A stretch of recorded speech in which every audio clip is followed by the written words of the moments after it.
Hi everyone, welcome to Vibrant Campuses Food Nutrition Education. I am Stimile Buthelezi, the Public Relations and Communications Officer for Vibrant Campuses. As Vibrant Campuses, we are a non-profit organization dedicated to addressing food insecurity in higher educational institutions, including colleges, universities, and communities outside the universities.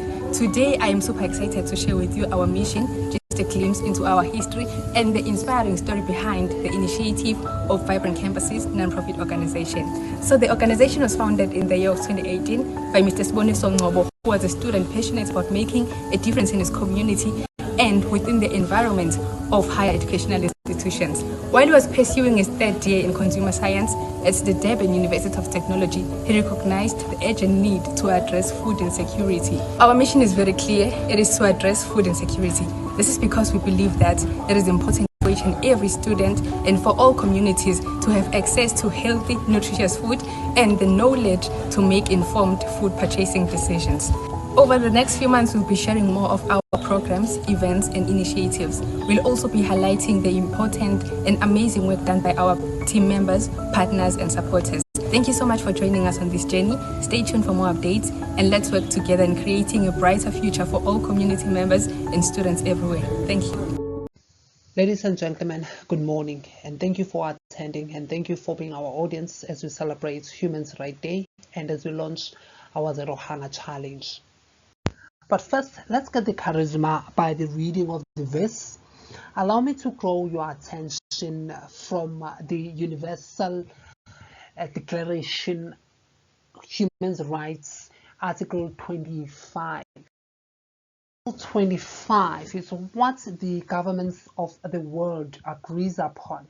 They agree that everyone has the right to a standard of living adequate for the health and the well-being of himself and of his family, that include food, clothing, housing, medical care, and necessary social services, and the right to security in the event of unemployment, sickness, disability, widowhood, old age, and other lack of livelihood in circumstances of beyond his control.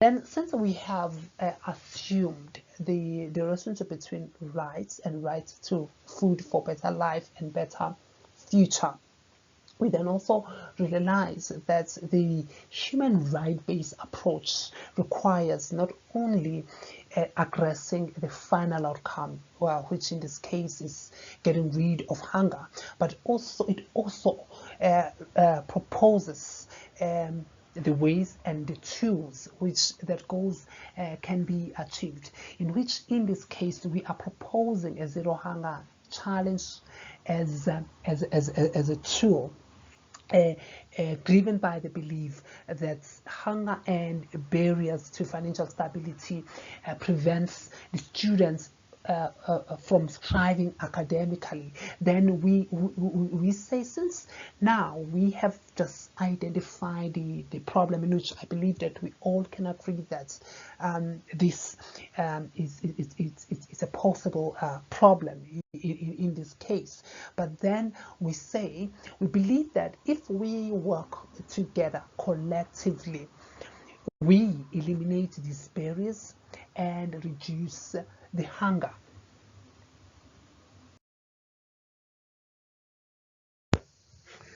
So this is what we are saying as we launch our Zero Hunger Challenge. We are saying we are not leaving it up to government alone to solve food insecurity and hunger faced by our campuses and communities, but together as a community, we work together toward ensuring that all people's rights to food for better life and better future is met. And we are doing that through being in the know, getting involved, and contributing toward Zero Hunger Challenge. And our contribution can mean contributing our time, our skills, our talent, our money, and other resources that are needed. Ladies and gentlemen, that concludes my presentation. Thank you. Thank you very much, Siboniso, and thank you for inviting me to share. on this amazing topic, something very close to my heart, around food security. I think it's always difficult when you introduce someone, but nevertheless, I am. Yeah, I've got a doctorate actually from DUT, and it was an education and chemistry and spirituality. It was a multidisciplinary doctorate, and so I left actually in the Sponiso 7 years ago since I've been at DUT. It's wonderful to see Mama Tib. Lovely to see you there, and to be part of you as we discuss this topic, right to foods for a better life and a brighter future. I'm going to ask that people engage in this conversation. So you'll see as we go along, I'll sort of have some questions and maybe get some input from you. And I think because we're 13, it will be wonderful to try and hear from people as we go along in this particular session. So let's see if this works. Okay. So the question I start off maybe by asking is, why is food, or maybe why are foods important? And we've heard a little bit already from the School of Education in Domiso about some of the frustrations the students are experiencing. But let's just hear from each other. Let's get a common platform that we move from today. Why is food important? I mean, it's part of the SDG, the Sustainable Development Goals. But why? Why is it important? Let's just unmute yourself and speak. Thank you. Yes, Dr. Tim, nice meeting you. I was so happy to see you. I wanted to say hello, but then I thought I would be jumping my gun because I don't even have access to write any messages. But it's always a pleasure meeting you. Yes, food. I think since one start going to school, they get to be taught about the basic primary needs for life. It's food, it's water, it's air, and people who had COVID knows very well how bad that was. But I'm just saying, food is one thing that if a person is hungry and they're sitting in my class and I'm teaching them chemistry, that won't work, honestly, because somebody's thinking I'm hungry and I'm telling them this is a chemical. They're like, what? But food is really very important. Thank you. Thank you. Thank you, Ma'am Tib. Anybody else? Thank you so much. Lovely to hear your voice.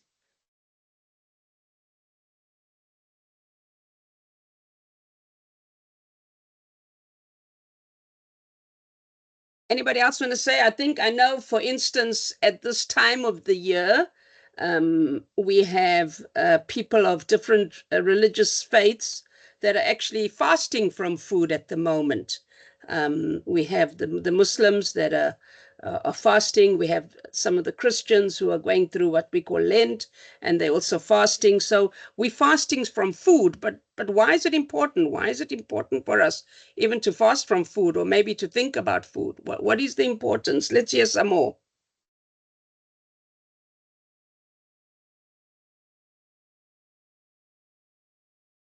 From my side, I'll say food is important so that we nourish our body to get energy as well. Yeah, that's where I'll stop for now. Okay, thank you. Thank you so much, very much. Nourish the body for energy. Thank you, Maggie. Hello, Dr. Tim. Good to see you here. Yeah, good to be here.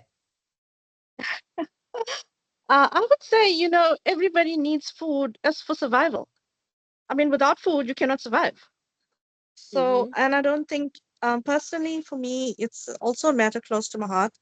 And I don't think anyone deserves to go hungry in this world. Thank you. Okay. Can I just ask you a follow-up question, Maggie? Sure. So what is food? Food is nourishment for the body. And without it, you cannot survive. I mean, when you say what's food, I would say, like your vegetables, your meat, whatever. I mean, everybody should have basic food. I would suggest perhaps, I don't know if I'm jumping the gun here.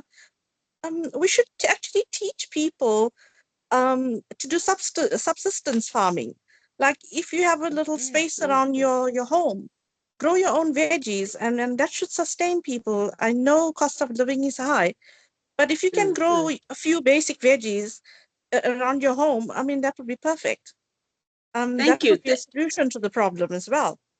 Yeah, thank you, Maggie. Thank you. And I love what you've done there for me. You've just created a lovely platform for me to also take it further. But I'm not going to go now. But yes, indeed, food. So there's various types of food. When we talk about food, you mentioned vegetables, all the various other kinds of things. Anybody else? Yes, Nandamiso, let's hear from you. Thank you, Maggie.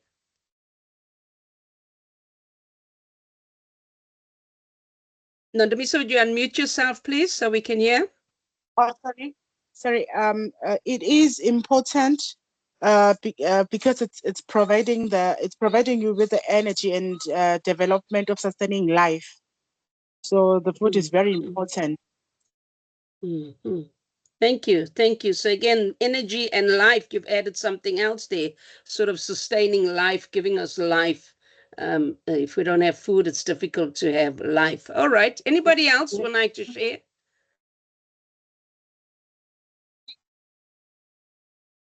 One last voice. Let's hear anybody else. I think the reason I ask such, you might say, a simple question is because sometimes it's those basic, simple things that we really need to go back to when we're faced with these huge problems and crises that we have around and about us, and understanding why is it important? What is the real importance of it? And we've heard from people so far, they've said that it's for sustaining life. It's important for us. And actually, nutritious food impacts every stage of life. And I've brought in a word nutritious. And I think those amongst us that are in the consumer science, those amongst us that are, it's key to understand that food can be nutritious or food can actually lack nutrition as well. And there's no better nutrition than a food that is unprocessed, non-processed, that is closer to the original. And when I look at this picture that I've got here of the map of Africa, really just showing all the different kinds of foods that are nutritious, and they impact every stage of our lives as human beings, from the cradle right through, in all different stages of our lives. Food is important, and we said earlier, it's for nourishing our bodies, and it's about physical growth, and understanding what we need to grow physically through the various stages of life. Someone's also mentioned that when our students are sitting in the class and they're hungry, they're not thinking about that. But food and actually assists with the cognitive development, with our own cognitive development. So besides sitting in the class and being unable to connect and think about what's happening in your chemistry class, we find that food is critical for our cognitive development. And this is important, and I'll speak a little bit more about it later. And also for societal progress, really for society to progress, for communities, it's important because we get improved health, we have able to be educated, we productivity. And so food is important, must be nutritious, but also food must be safe. There are certain foods that, and especially nowadays, that are treated in various ways, and they might not be safe to eat. They might actually be harmful for us. So it's important, food is important because it impacts our life. It must be nutritious and it must be safe. On the 6th of January, just this year, there was an article in the Business Day, and the article was about the malnutrition in South Africa, and malnutrition stalking South Africa's children. And again, remember, we said food is important. And I think when we look at this, when we're talking about a better life, a better future, it's intergenerational. We can't only think of one group. We got to think across the various generations and the stages. So looking at that article in the Business Day, looking at malnutrition. So yeah, the food is, they're getting food, but it's not as nutritious, and we have malnutrition. And the statistic linked, what's happening here now? Okay. The statistic linked to this newspaper article mentioned the fact that 4,500 children younger than 5 years old died due to malnutrition in KZN in the past 5 years. That's only in KZN. And I mean, just thinking about it, 4,500 children younger than 5. And their deaths were due to malnutrition. That's in KZN. In other provinces, Eastern Cape, it's even worse, the numbers. And so there's a huge concern about availability of nutritious food, what's happening to our stages of development. I mean, if children are not getting access to this food, their cognitive development is not happening as well. And we have a whole lot of problems. And so society ends up having people that are not well developed cognitively, and that creates a problem for us when we think about progress. So it's a critical situation when we are faced with these kind of statistics in South Africa of our younger children. But it's not only in our younger children. We find that amongst university students, we also have food insecurity. So young children, those that manage to come through and are well-nourished, they then come to university. And when we come to university, all of us that are here are part of the university system or structure in somehow, and we are aware of this food insecurity that is amongst our students. So maybe let's just pause here now and look at some questions. What choices do students make that impact on their food security? And when we think of this choices that have to be made, I mean, I'm so reminded of many of our first year students. For many of them, they've never been to a shop to buy groceries. They've never done that because it's been done for them by their parents or their other older family members. And so some of them don't even know what it is. Yes, they'll get their NSFAS funding, and they take their funding and they got to go to the shop. And where are they going to go? Where are they going to access this food? So first of all, there's a choice about access to funding, which we can talk about a little bit more. And then also the access to food. Where are they going to go and buy food? Are they going to go to Chicken Licken across the road in Steve Biko there and say, okay, that's my food and let me buy? Is that okay? Is that what they should only be doing? What choices are students forced to make? And I think let's maybe just open up and ask people to share in this conversation at this point. What choices do you believe students have to make that impact on their food security? I've mentioned two issues here, funds and food. You might want to elaborate on this, or you might want to add something else. Let's get some conversation going. Thank you, Maggie. I would suggest, look, there's a lot of vendors on campus, or on the outside the campus that sell fruit. That's very nutritious, and it's also relatively cheap, which I'm sure the students will be able to afford on their NSFAS funding or their allowances or whatever they get. So that's one of my suggestions. Okay, Thanks. so there's a choice as to what type of food are you going to buy.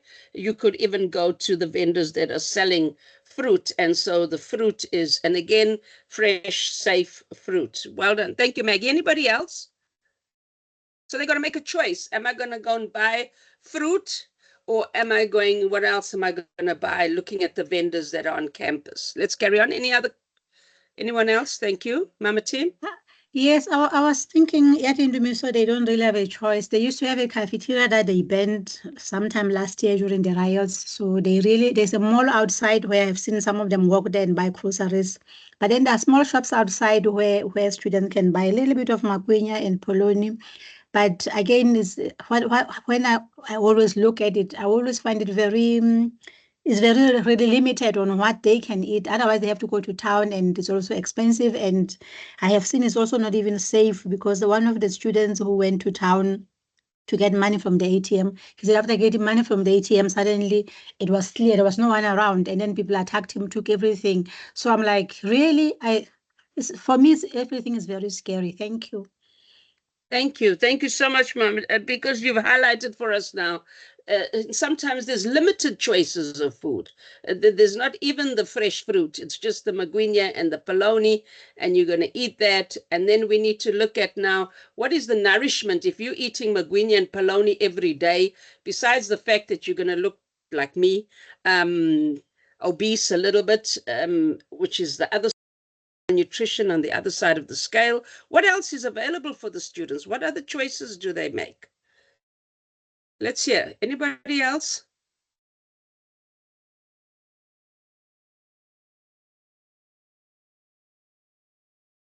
Anybody else? Let's hear from students. Let's hear from you. Are there any students on the chat? What are some of the choices you make around food security? What are you called to choose? What do you do? Did you maybe face a dilemma of food availability? Let's hear from students.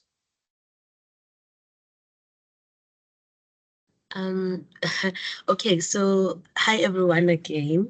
I don't know if I'll be answering the question well, but talking about the vendors that sell the food outside the campus, I used to also struggle on what to get because there's no, I think the option for a sandwich is very much way more expensive than an option to buy gwinya, like the fat cook and polony or the fat cook and fries. So that way my struggle was, it's like, should I choose just 2 slices of maybe with some cheese and tomato that will cost me 17 rands, or should I just take my 9 rands and get the gwinya with the fries, looking at the budget? So that's where the challenge is. Sometimes there might be a better option, but the better options that are healthier and more nutritious are usually costly for us.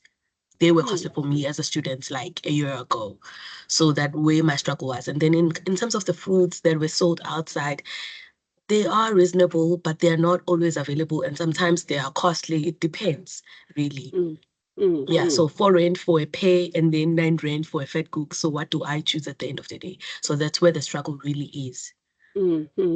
Thank you. Thank you so much, Marilyn, for sharing that. And so you've brought in the other challenge. So it's not just about choosing what I'm going to eat. It's actually the choice is based on the budget, on the access to the funds. What funding have I got and what am I going to use that funding for? How am I going to do that? Anybody else?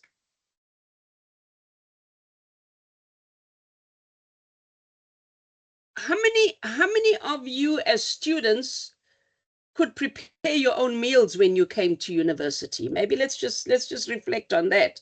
How many of you could even prepare your own meals when you came to university? Any reflection on that?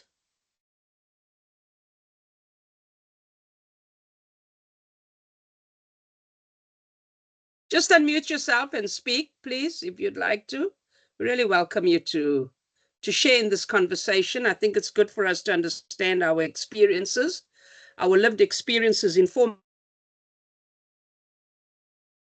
Hello, Anybody? everyone. Yes. Hi. I am Vuyiswa Dubazana. I'm a first-year student, so I found it difficult to have money for fed cookies that are sold by the vendors at school. So I prepare to bring my lunch at school. Thank you. Thank you so much for sharing that. So you actually prepare to bring your lunch because it's costly to be buying every day from the vendors. So you prepare your lunch at home and then you bring it where you're staying. Anybody else? Thank you for that comment.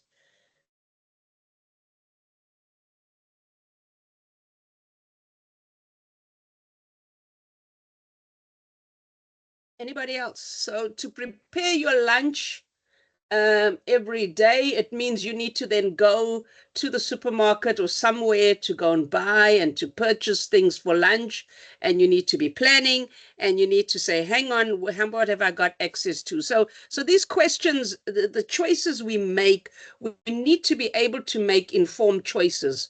We need to be able to make choices that are going to assist us when we said food is important for cognitive development, food is important for us, for our development as we go along. So this is critical for us to understand.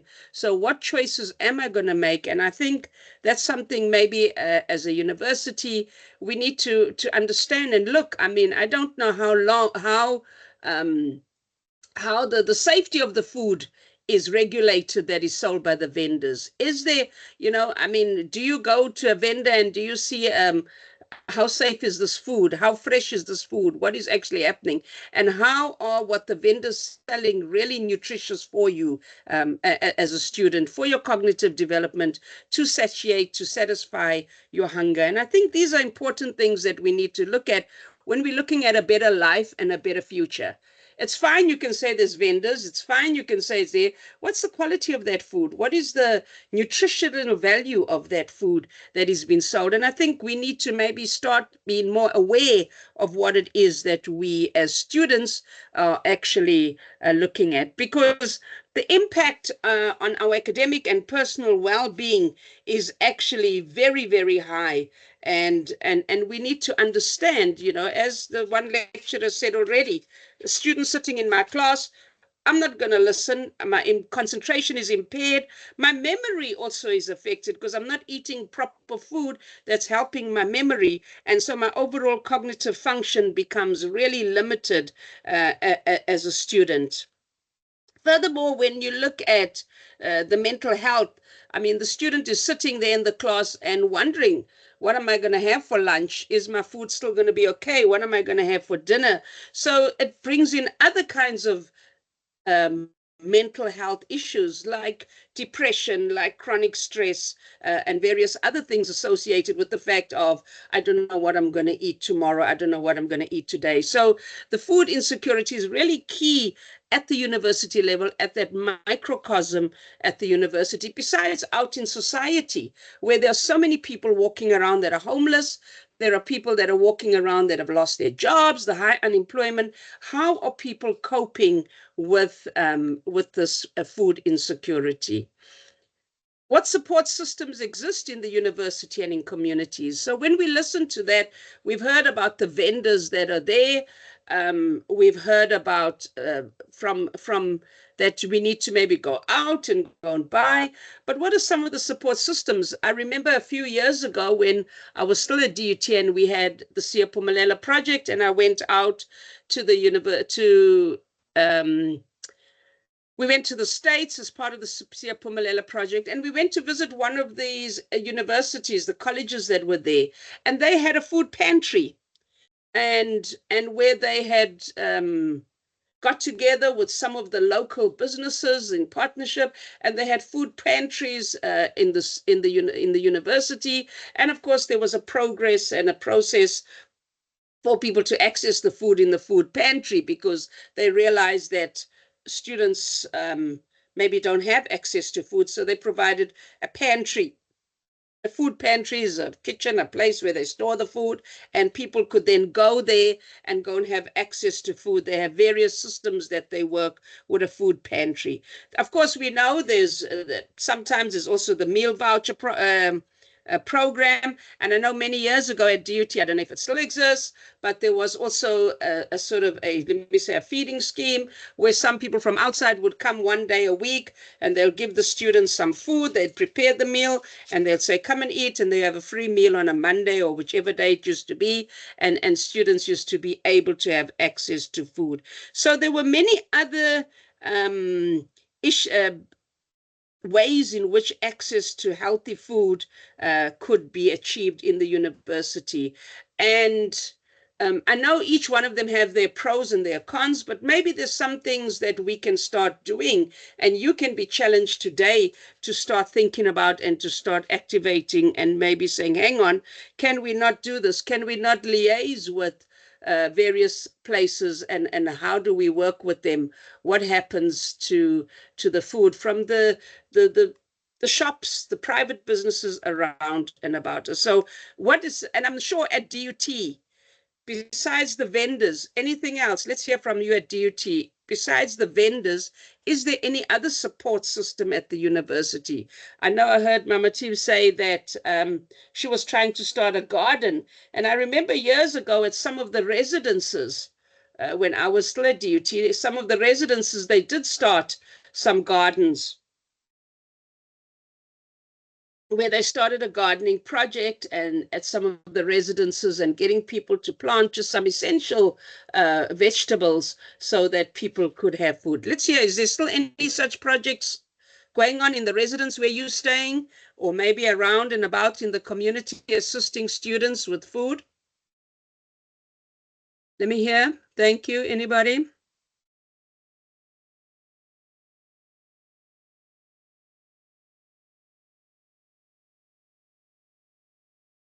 Hello? Dr. Edwin Dumiso, like I said, there's really nothing. I'm sure you remember when you came this side, there was a small, when you entered the gate, there was a small cafeteria there that the students bent and broke the windows. So nobody wants to be part of that, because when there's a strike, they break the windows and it's a nightmare. So there's nothing inside campus. There's those few vendors like by the gate that sell maquinas, and there's a mall on the other side that was also banned during those political riots as well. But it was fixed a little bit as well. So like I'm saying, it's really hard here in Pietermaritzburg. Thank you. And the residents? I'm not sure about that. I'm not really sure about the residents, because I know I have when I go there, it's really very dry. I have never seen any veggies or anything that is planted. But I know that the students are always they struggle on whatever they have to eat. You'll see them with small plastic from the grocery shops, and I think that's all they got. I don't think there is more. Thank you. Okay, thank you. Are there still residence advisors? Some of you, I don't know if some of the students that are on, are you in a residence? Is there anything when you come to university for the first time that you are taught to say, you're going to have to prepare a meal, and they just say, there's a kitchen or there's whatever, and do they leave you to your own devices? What actually happens when you come into the residence around food security or food? Anybody want to share? Good morning. Morning. Yes, this is Dumas. This is Jabonga, a student from DUT, doing business administration. So I'm about to share my experience when coming to university with regards to food insecurities. It's a bit hard for some students to do everything on their own, but I came in knowing that cooking for myself is better than buying maquinas, because one thing that happens when I go to class, and I have to eat a maquina at least in the morning. I go to class, I doze off, I sleep, I don't know what the teacher has said, you know. And another thing, when I cook my own food, let's say I'll be cooking like uputu. I don't know if you understand, but uputu. Yes. Then yes. I go to class. Then I eat with it amas. Yes. There's a bit of a problem, because when I go to class, I doze off. So it's a bit confusing when I eat rice. Rice and spaghetti are like air in the stomach, like they just go off. Amasi, they stay in the stomach, and someone like me doze off when he eats it too much of amas and something like that. So the reason why I joined this maybe to get more of information of how to arrange your diet, your meals, because choosing between food is kind of hard. Yeah. Oh, thank you so much for sharing your story, Siyabonga. That's an amazing story. Thank you so much, because yes, you're cooking for yourself, and the choice of food you have to make, and how the amasi and the putu, and it brings your eyelids down, and the maguinya, it seems to work with your eyes. It closes your eyes when you eat it too much. But thank you. But again, you're trying to be cost effective and cook, and you can cook a pot of putu, and you can have it with amasi, or you can have it with a little bit of fino, or you can have it with a little bit of tin fish, or you can have it with so many things. So if you cook a pot of putu one day, it can last you a long time. But yeah, thank you for sharing that. Anybody else like to share their story? These are important. Your lived experience is very important for us. Anyone else like to share?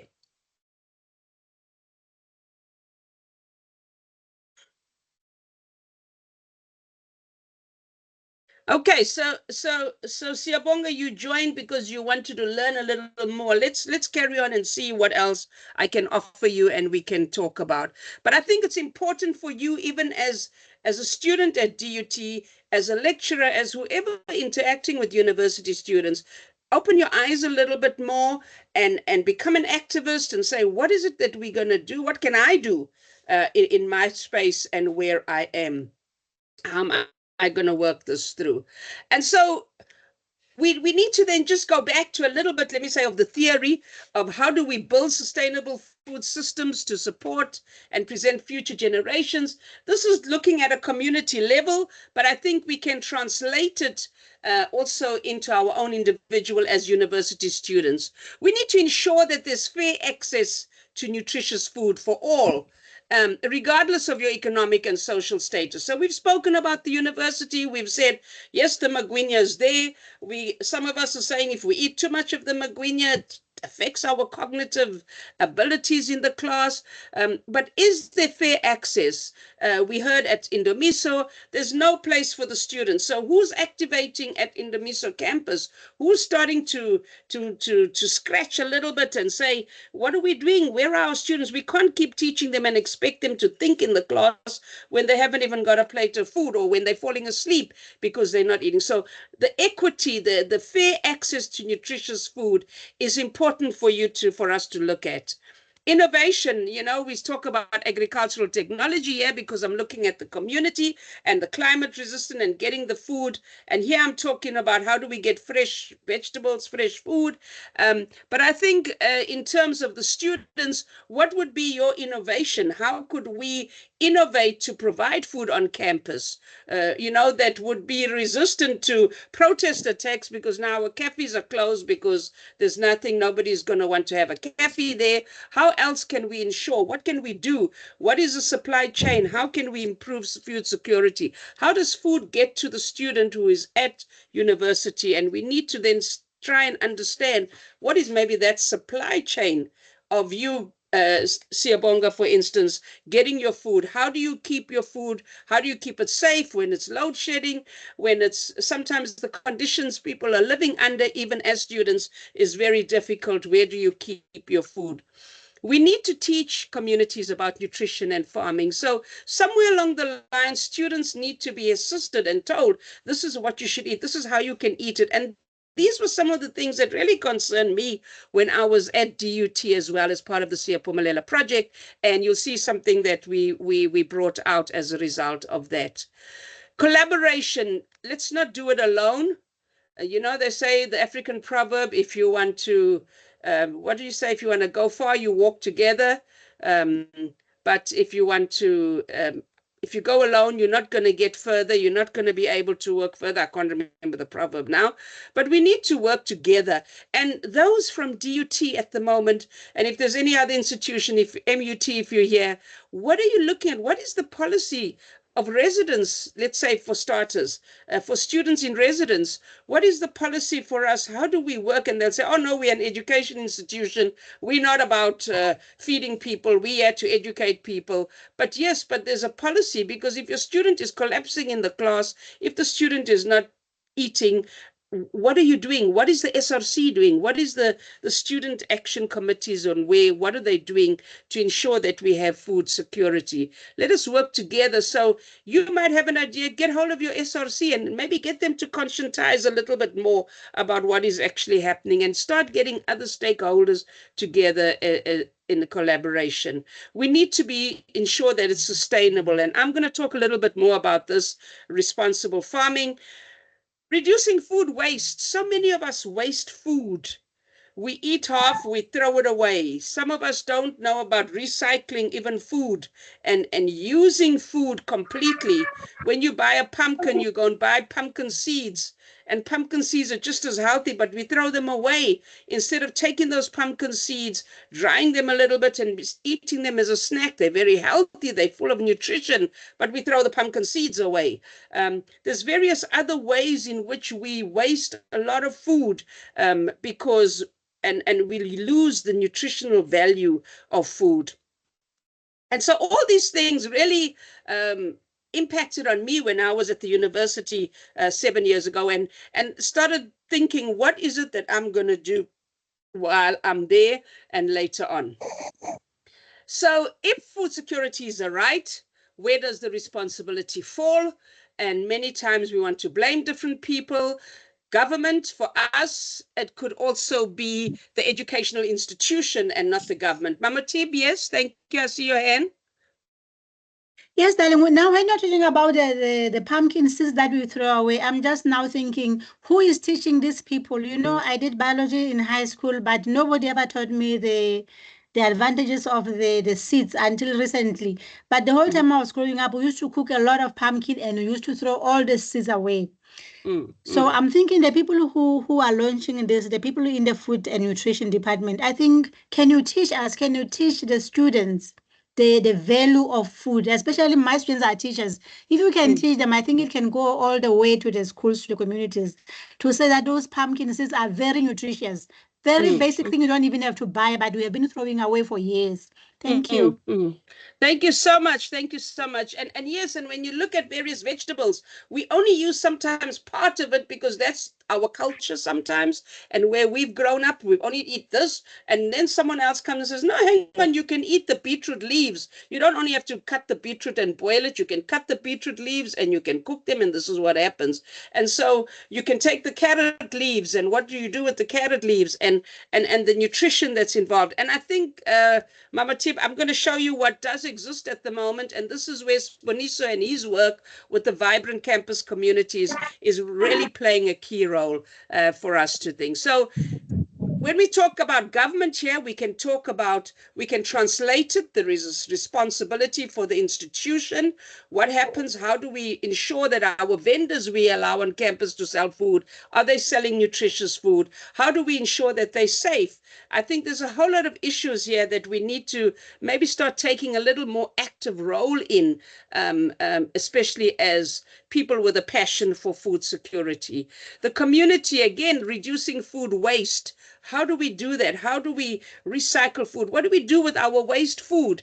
Can we use it for compost to put it into the soil again and to get it going? So that whole cycle of where the food comes from, starting from the seed and going right through, how do we take it and put the food? What do we do with our food waste? Do we throw it in the bin, or do we have a little place where we've got a place for a little compost heap so we can regenerate the soil? Because food is it's not on its own. Food stands with soil and a whole lot of other issues. The water, someone told us earlier when we started the session that this was the important thing: food, water, all these things that were important for us. And what can we do as a community? And maybe those of you who are here today can start linking up and start saying, let's get together as a community, let's make this work. So as an individual, choices are important, informed choices. How do we make them? And as we said, there's a need for information. How do we minimize food waste? And how do we take a role? It starts with one person doing something. So Mama Tib, I know you were sounding very frustrated at the beginning when you're saying, this is what I've tried, nothing's happening. But I think let's find like-minded people. Let's get something going. And you start small and something will happen. Because at a global level, we need to also start looking at some of these things. I'm going to move now quickly from this and say what partnerships or collective action can make a significant impact. And I believe a lot of the work that we do, from my own experience, is because we get success when we have a collective, when each one of us takes a responsibility somehow. Each one of us says, what can I do where I am and with the resources I have and the resources you've got? Let's come together and let's make a significant impact. So government and public institutions, can we mute that person? Thank you. government and public institutions. So what I'm saying, the university can maybe start partnering with someone. I mean, I'm going back to Indomiso. At Indomiso, we find that we have a community around Indomiso. Have we started looking at some of the other public institutions, what's happening? How are they dealing with food issues? Let's all come together. Let's work together. Let's maybe join in together with NGOs or international people, and let's get the collectives going together. Let us see what it is that we can actually do to come together, so that we have the students at heart, we have everybody coming in to embrace a difference, and to ensure that we have better institutions, better students who are actually learning how to cope in the world. Academic and research institutions, we're looking at that partnership, and we're asking, what is that partnership doing? How can that partnership make a difference in the communities in which we're living? I think those are important understandings for us to understand the problem. You know, sometimes we can, I hear we've got a postdoc student who's here. Maybe as part of your postdoc, what is the research? Is anybody doing research on food security? Is anybody really interested in what's happening? Because if our cognitive development is influenced by the food we eat, are we really playing an important role? And maybe, I don't know if the postdoc student who introduced himself earlier from the department, if you can comment later, or maybe now, if you'd like to comment on some of the issues that we need to be doing research. And sometimes we do so much research that becomes theorized, and we forget the practicality on the ground. What is the lived experience of people? So I don't know if anyone wants to share on some of these partnerships. Private sector, agribusiness, have people around. You know, generally people see students as a nuisance factor. And I'm saying, let's not be a nuisance factor. Let's bring in and say, you've got something to give, I've got something, let's come together, let's work together, let's make the community healthy, let's make ourselves healthy. And then community-based organizations and local stakeholders are important partnerships. And I'm going to talk a little more, because after my work at DUT, but I'm going to talk a little more about how I've got involved in community-based organizations and trying to see what we can do. I don't know if anyone would like to speak. I don't know if our postdoc student, if I'm putting you under the bus, or if you'd like to share something for us.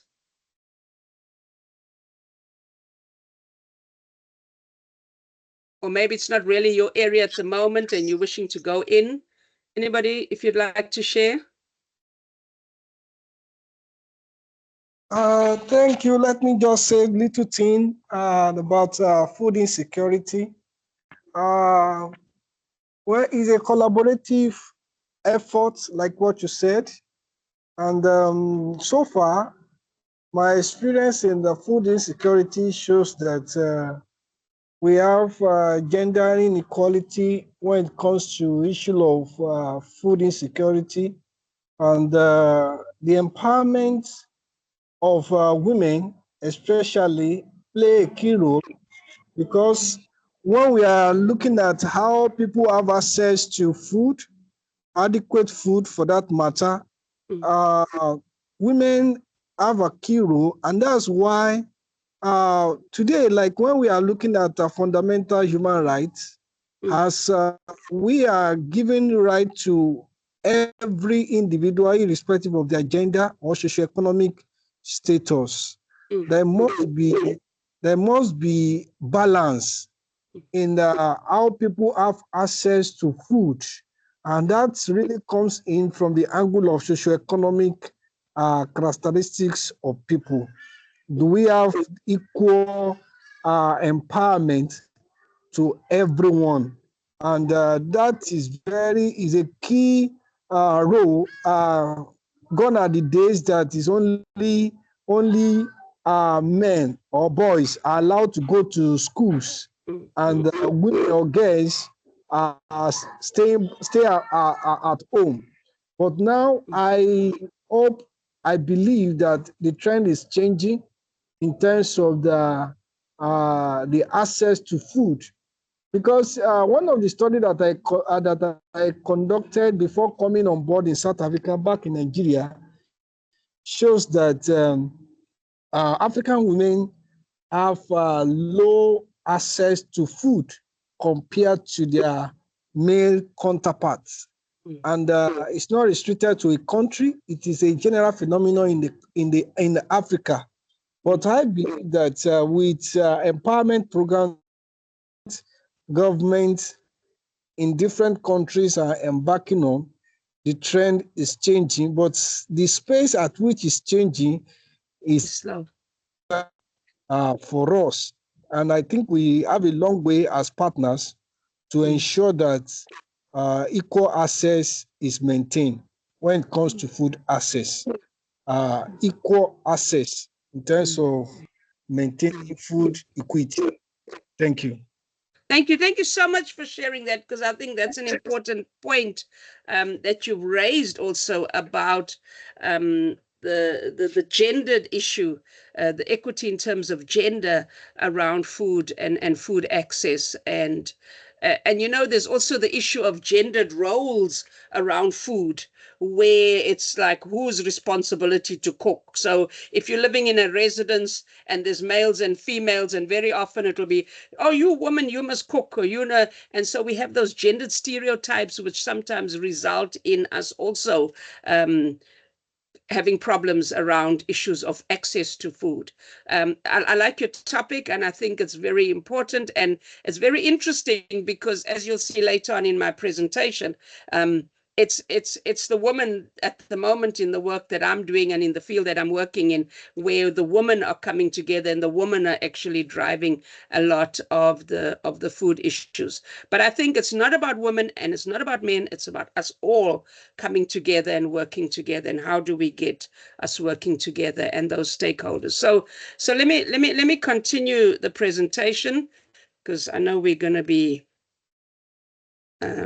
I'm going to be short just now. And now what's happening? Why isn't it moving now? For some reason. Okay, let's close this. Let me see what's happening. Why am I not moving?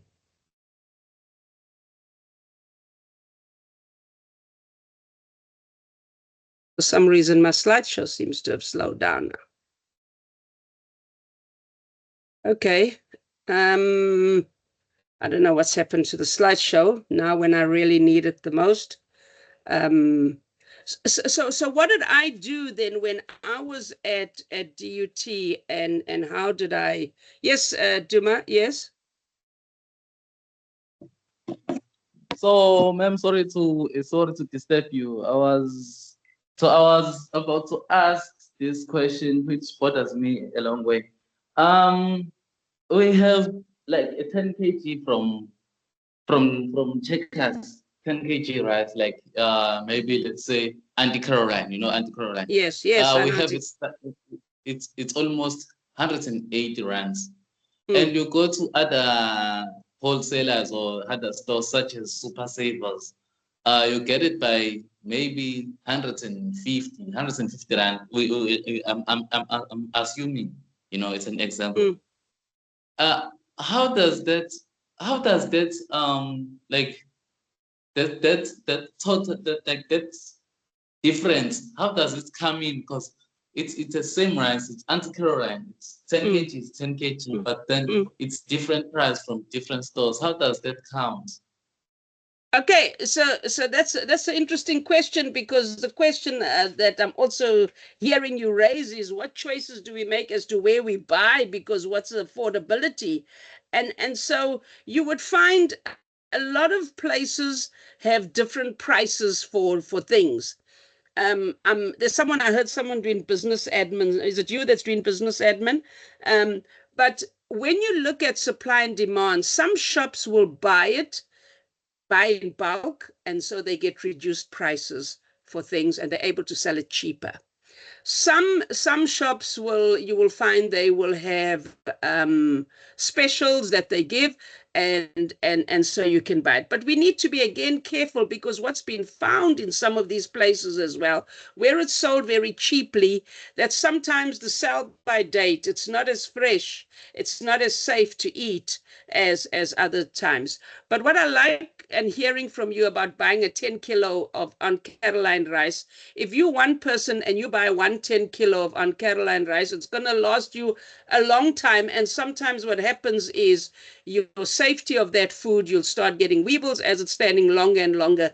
And maybe you need to then partner with someone else and say, listen, yeah, if we buy 10 kgs of rice, it works out to 2 Rand 50 a kilo. But if we buy 2 kgs of rice, it works out to 4 Rand a kilo. It's cheaper for us to buy the 10 kilo than the 2. Let's come together. Let's use our resources. Let's get, and we can get it at more affordable rates. I don't know if I'm answering your question, but if someone else on the group would like to answer, please feel welcome to unmute and help us.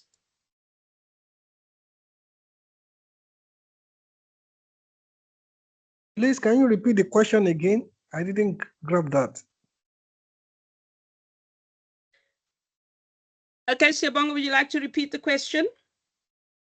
Yes. The question is, we have 10 kg rice from Checkers maybe, and we have I wouldn't compare Checkers with Woolies, you know, but let's say let's compare Checkers with who? With ShopRite, with Boxer. Yeah, with Boxer. So we have Auntie Caroline 10 kg from Boxer, and we have Auntie Caroline 10 kg from Checkers, you know. Okay. So when I go to buy those, as an example, maybe I get 10 kg rice from Checkers by 180 rands, and it's the difference of 30 rands when I buy it from Boxer. I mean to ask that maybe is this the quality, or is there something different about this rice, because they are same brand but they are different prices? I don't know if you get my question. Yes, I get your question. Where we cannot remove the fact each food organization or institution or company tends to produce or to promote their brand in such a way to increase the customers' acceptance. However, in the course of that, we can also not remove the fact that some of them may want to reduce the quality of what they are pushing into the market. And that comes the having a good nutrition knowledge of what is inside this rice that make it cheaper than the other. And we are in nutrition, or that we are nutritionists, we always find a way of educating people or telling people that, okay, look at the food label, because it is compulsory that any food that is packaged should be labeled. And once you look at the label of the food, you have information on what is inside this package that they are selling to me. But I cannot tell you that totally all the food that have varying prices, that one is cheaper doesn't mean that it's of low quality. Rather, sometimes the institutions or the companies want to get the attention of the customers. And before you know it, will come to a time that when the customers or the purchase demand increases, the suppliers want to increase the price later, because they have already gotten to a point that they have seen that, okay, the demand of the people have increased on these goods. So the next thing is for them to increase the price so that they can increase their profit. So, but in the meantime, they want to lower the price to gain the attention of the customers. It's just a law of demand and supply.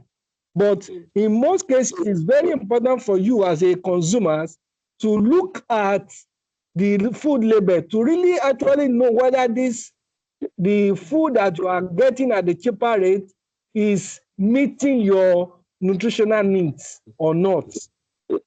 Thank you. Thank you. Thank you so much for that input. And yes, the label on foods is so important. And there's a lot of information on the labels, and I'm sure we can spend a whole lot of time talking about that. But I think that's important. Are you getting the value for what you're paying? The difference in prices, that's all about consumer and business. But then let's look at the label. Are we really getting the same thing for this different price? What is it we're getting? And as was mentioned, it's not always that because it's cheaper, it's not good or whatever. You got to look at the label. Can I move on, and then we'll come back and we'll talk about that. The last partnership is a philanthropic foundation and social enterprises. Very often in our communities, we have people that are willing to give, and maybe we need to start looking more at that and approaching people, different people who have an interest and where they can have a project with the university, either giving emergency food. Like I say, I remember years ago, there was an organization from Chatsworth that used to bring food to DUT. It would bring a big pot of food, come and serve people. And it was very nutritious food that was actually brought, and the students were eating. So that's a partnership saying, yes, you're allowed to come onto campus. You can bring this food and we can get something going. But I want to just move on then very quickly to speak about, while I was working in the Siyaphumelela project, which is the We Succeed project, and I think DUT is still involved with that, we worked on a project together, and Siboniso spearheaded that project for us on the food and nutrition security at the student voice. And in his booklet, he's got a little booklet, and maybe one time he can share a little more about that, or maybe you can contact him and ask him for his booklet, because what we did, we worked together to see what were some of the issues facing students and about good nutrition. And so in his book, he covers things like meal planning, how do you plan meals, and simple meals and mixed meals. Make sure you're preparing meals that are healthy. He speaks a little bit in the book as well about the Vibrant Campus, which has organized this particular talk today, and guidelines for healthy eating.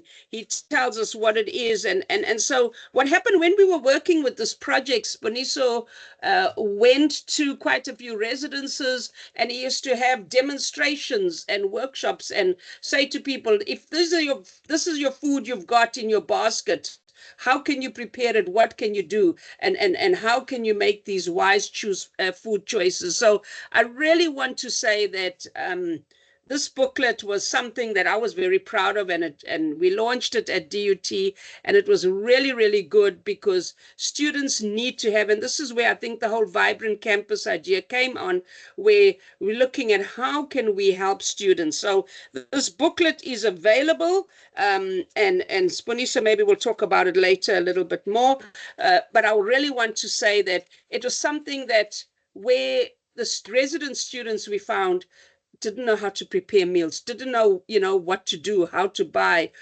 how do we buy meals, because and what makes sense, and how students should come together. So I really think this is something, again, it's a collaborative project, a collective project, and understanding. And the student, he was a food and nutrition student, and he used his expertise. And I'm sure there's many others who have expertise. And are you willing to share, talk about, and get something going? So I think this is important, that we need to create platforms for sharing, and maybe, as I said, Siyabonga, maybe you can invite Siboniso and say, come to wherever I'm staying. There's a group of us, come and talk to us about this thing. How can we get together? How can we work? The collective action together helps to bring us there. I just want to share very briefly with you, as a community project, something that we've done.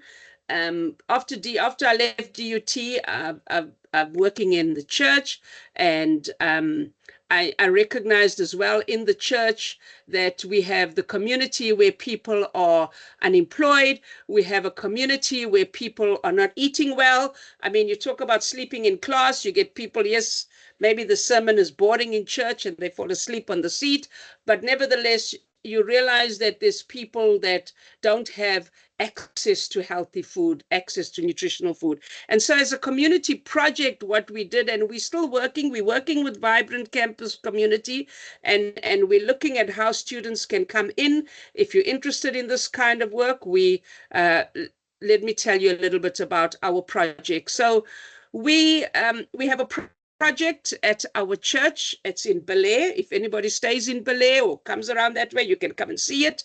It's still existing. And I've given recognition. There's a woman, Pinky Nkomonde. She was the champion. So we got together because, again, I saw the need for food security. She had a passion coming in with understanding issues of food.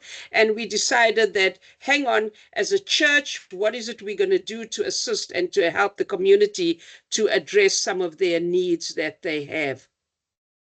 And so a little bit about us as a church. We small little parish, small church. We based in Belair and in Hillary, and we're in the Diocese of Natal, an Anglican church. There's about 160 families. And right next door to us, we've got Belair Primary School. And then we've got neighboring families. So I'm giving you an idea of the context of where we are and what we are about as a community. We've also got an old age home down the bottom, just down the road from us. And so this is our community. We did a community analysis. We've also got a children's home not far from us. And we said, hang on, this issue of food security is key. I might tell you, we've also got a UKZN residence not even a kilometer away from us, but we're still needing to tap into that residence. That's our next phase of our project, is to go into the UKZN residence and see how we can assist students and work with students. And so our vision is to aspire to grow in. We're a church for Christ, but our values is to be caring, loving, and to show respect. Respect for people, for their knowledge, respect for people, what they can do. And so we're very keen on working and helping people to do their own work. This picture is not of our project, but I just thought it's a beautiful picture, as I said before. So what is our project? We've got 3 little projects. The first main garden project is to contribute towards food security and poverty, to educate others on how to establish and maintain a vegetable garden, to contribute to the education of children, and to preserve, respect the dignity of unemployed. So what we realized, there were a lot of unemployed people, and they kept coming to us and saying, we want food, please give us food. And we said, no, we're not going to give you handouts of food. Your dignity, surely you want to know that I had a role and I did something and I can do something. And so what we did was, there was unemployed people, and we've established a garden. And in the garden, we invited the unemployed, and we said to them, come. And the church, we said to them, instead of making a food basket every day for people to eat, give us some money. So the church people have been giving some money. And what we do is we take that money and we use the money to pay those who are unemployed. So we're sorting out the unemployment problem. We're sorting out food security, but we're also looking after the land, the soil, because the type of gardening that we do is a very special type of gardening. We might say it's organic, but we don't use chemical fertilizers. We make sure the way we treat the soil, how we treat the soil with respect, and how we work with the soil so that it can, continue to sustain us. So that's very important. Those are important principles, again, which I've brought from my experience at university, and we've worked together. You'll see here the pictures that we've got. We've got our young people doing some composting. We've got the baby little ones that we've started young. For a better life, a better future, start young. So these grade R little children, we're teaching them about gardening. And it's amazing and fascinating when a child says, oh, I didn't know that a packet of chips comes from this potato, which I've got out of the garden. And the excitement, the sheer delight you see on their face of understanding and knowing where a packet of well, a proper potato chips comes from, and actually understanding that they can plant potatoes and take a potato home and show their parents. And it's been absolutely mind-changing, but I'll talk a little bit more about that. So the youth project, we've got a composting project. You can see a young lady here, and there's a young man. And so there's the leaves we take and the waste from the food, you know, all our food waste that we put it in bags and things, and we dump it, and we're creating our own compost so that we are regenerating the soil, because you can't keep planting vegetables and things without regenerating the soil. And so we've got our youth that we've started investing in and getting them to say, come, get your hands dirty and work in the garden and make compost. So our youth project is to be working and assisting us with the compost. You can see we've got bags on the side there, which we're trying later on. As the compost grows, we want to then actually get compost. So we've got a composting part on our property where we're trying to form our own compost for our gardening and for what it is we're doing. We've also got, as part of our fertilizers and things, I don't know if this works. Let's see if it'll work. Just share a quick video, part of a video with you. This is part of our community, that's in our church community. And on this day, we were educating, you speak about teaching, we were educating people about worm farms, how you can have a little worm farm, and what the worm farm does, it gives us fertilizer, natural fertilizer, in terms of the worm weed that we collect, and looking at how we can use our waste. And again, we put our garden, our kitchen waste, we put it into our worm farm. We can't put everything into the worm farm, so we separated. Some goes in the worm farm because there's certain, if it's too acidic, if there's various requirements, it can't go into the worm farm. But then we take that and we put it into the compost heap. So we're not wasting, we're recycling. You can see this is a teaching moment that we have here. So this is just showing you. So as a community in the church, we're offering, you can see the waste. It's also organic waste.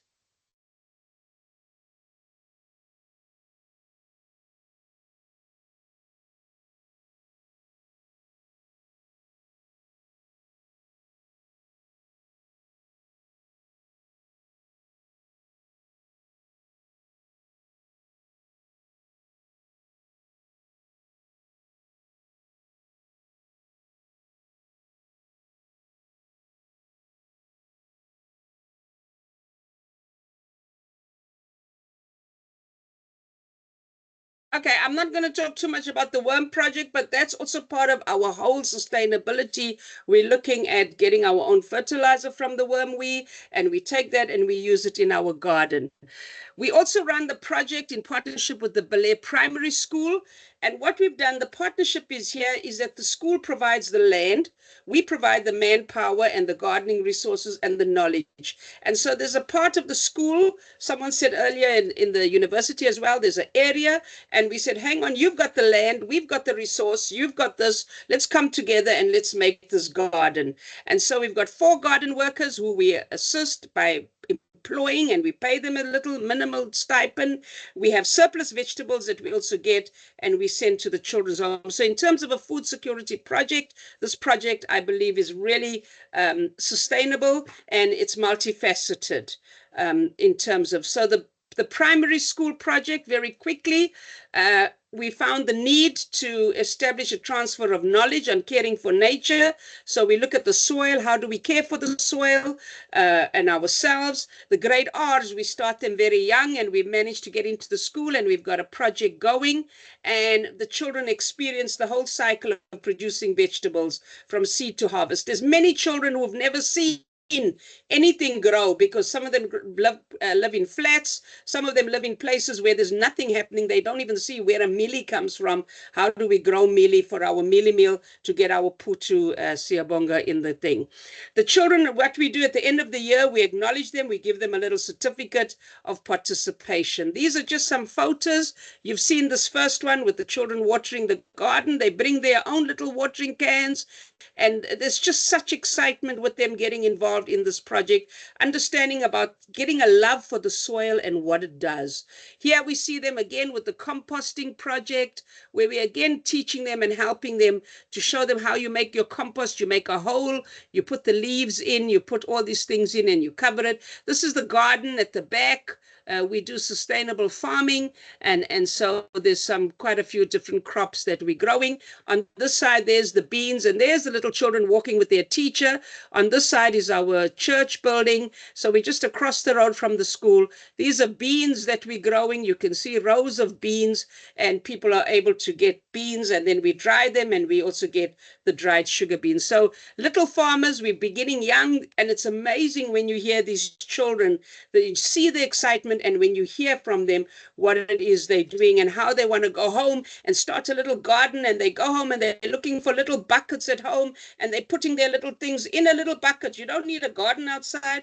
They're putting it on the windowsill. We teach them a little bit about that, taking a yogurt cup and planting one spinach seed, and how it grows, and you have spinach, and you're able to cook and eat that. So this is a partnership with the Belair Primary School. As I said earlier, they provide the land, we work with it, and it's this partnership and love of the soil that we need to also start inculcating when we talk. So I'm going back to my first question.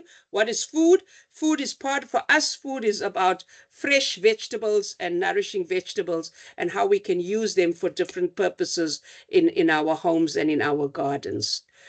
So I'm ending my presentation, and the question I pose to you: what will I do to ensure food security for a better life and a better future? You've heard some of the things we've started working with and grappling with.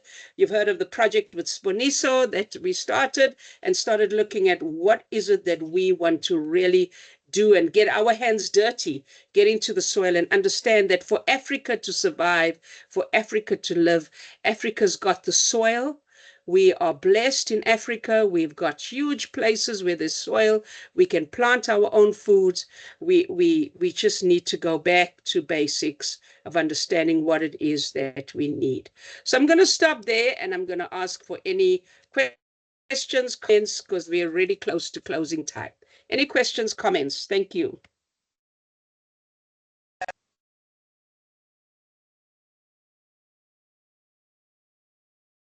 Yes, you can speak. Just unmute yourself. Dilebo. Hello. Hello.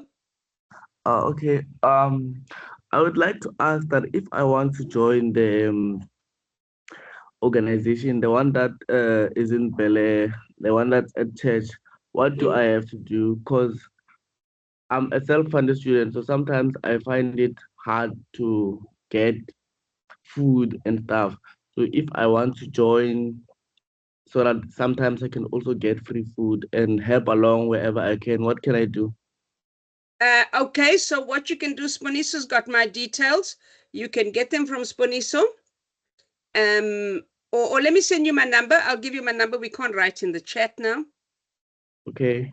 So I'll give you my number. It's 083. Oh, okay. Let me write it down. 083. Yes. 595. 0183. You can send me a WhatsApp, and then I will help you. I know there are certain days that we have people working in the garden, but we can arrange. And if you want to, come up to the garden, and I'll introduce you to our Mom Pinky Mkomonde, and you can maybe work with her and see how we can work something and get it going. Okay, I would love to work in the garden. Yes, love to have you with us. I look forward to hearing from you. Thank you. Anybody else like to comment? Thank you so much for that.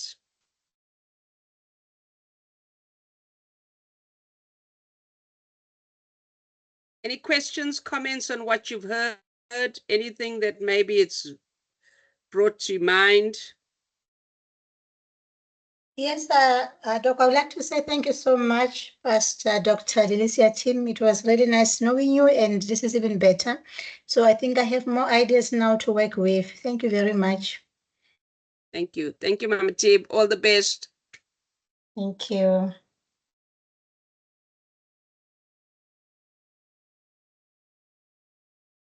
Any other comments, questions? And then I hand over to Sponiso. Thank you, Sponiso. Thank you so much for this opportunity to share and to work with people and just for that continued network that we have. Thank you. I hand over to you, Sponiso. Oh, Maggie. Yes, Maggie. You can unmute.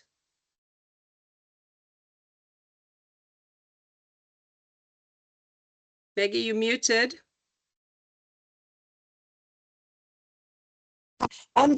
Dr. Tim, I would just like to say thank you for everything that you do for your community. You're an amazing person, and I'm sure everybody there really appreciates you. To me, you're a great inspiration, and I know you're an inspiration as well. And I just hope and pray that all the hard work you put in is appreciated by everyone. And going forward, you know, the generations can inspire generations like you do. I know in our communities, we also do that. I think it's one of the best ways to help people help themselves. And thank you so much for everything you do for your community. You're amazing. Thanks. Thank you. Thank you, Maggie. I want to also say, I remember when I went to Canada, I was so inspired. In Canada, in this one area where we were living for a while, there on a visit, and people were living in flats. And so the municipality, there was an empty place, and the municipality allowed them to have a community garden. And you saw each little person going there and having their own little community space and community garden. It was just fantastic. This was in the middle of a big city in Canada, in the middle of Vancouver. Yes, Maggie? You muted. Maggie, I see your hand raised and you muted. Sorry, Dr. It's an old hand. It's an old hand. Okay. All right. Thank you so much. Sponiso, I'm going to hand over to you. Thank you.